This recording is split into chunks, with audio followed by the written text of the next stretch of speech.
Bismillahirrahmanirrahim. Assalamualaikum warahmatullahi wabarakatuh. Ada satu pertanyaan penting tentang ibadah puasa. Bagaimana hukumnya dispensasi atau keringanan toleransi hubungan suami istri pada saat malam bulan Ramadan, dan bagaimana ceritanya atau sejarahnya di dalam Al-Quranul Karim. Sebagaimana kita baca di dalam sejarah tasyri' atau perundang-undangan hukum Islam, bahwa posisi puasa pada awal tahun 2 Hijriah melarang selama 1 bulan penuh seorang suami untuk bercampur dengan istrinya. Jadi selama 1 bulan penuh ini hukumnya tidak dibolehkan. Pada suatu malam di dalam kitab tafsir Jalalain ya juz 1 halaman 57 dijelaskan bahwa sahabat Umar bin Khattab radhiyallahu anhu terlanjur untuk mengajak istrinya berhubungan intim. Maka fa'tadzara Nabi sallallahu alaihi wasallam, dia lalu mengadukan hal itu kepada Rasulullah sallallahu alaihi wasallam. Kemudian Nabi menunggu wahyu turun, dan akhirnya Allah Subhanahu wa taala menurunkan ayat 187 surat Al-Baqarah, uhilla lakum lailatas siyami rafathu ila nisaikum. Dihalalkan bagi kalian pada saat malam hari bulan puasa ar-rafathu ila nisaikum, bercampur atau berhubungan dengan istri kalian. Apa di situ argumentasi atau alasannya? Dilanjutkan di dalam ayat itu, alimallahu annakum kuntum takhtanuna anfusakum fataba alaikum wa afa ankum. Allah Maha tahu bahwasanya kalian tidak mungkin bisa menahan nafsu, bisa menahan diri kalian selama 1 bulan penuh untuk tidak bisa berhubungan suami istri. Fataba alaikum, maka Allah mengampuni atau memberikan taubat atas kesalahan, ya, sebagaimana contoh kesalahan Umar bin Khattab radhiyallahu anhu, wa afa ankum, dan memberikan ampunan.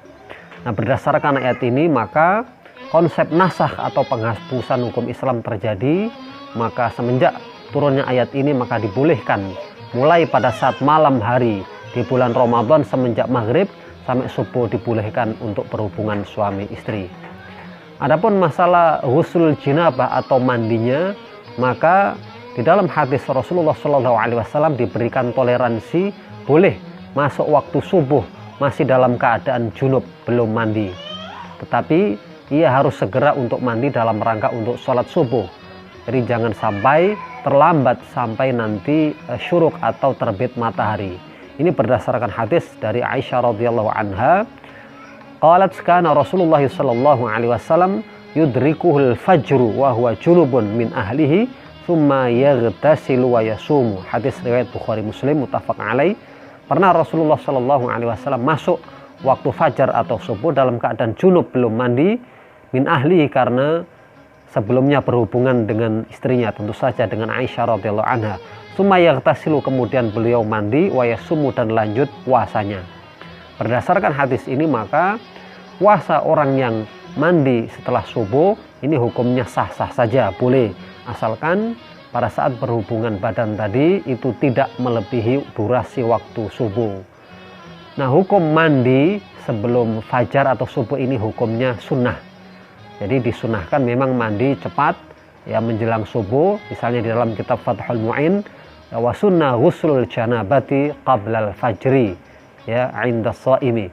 Jadi disunahkan untuk orang yang berpuasa apabila dia berjunub malam hari, maka disunahkan untuk mandi sebelum subuh.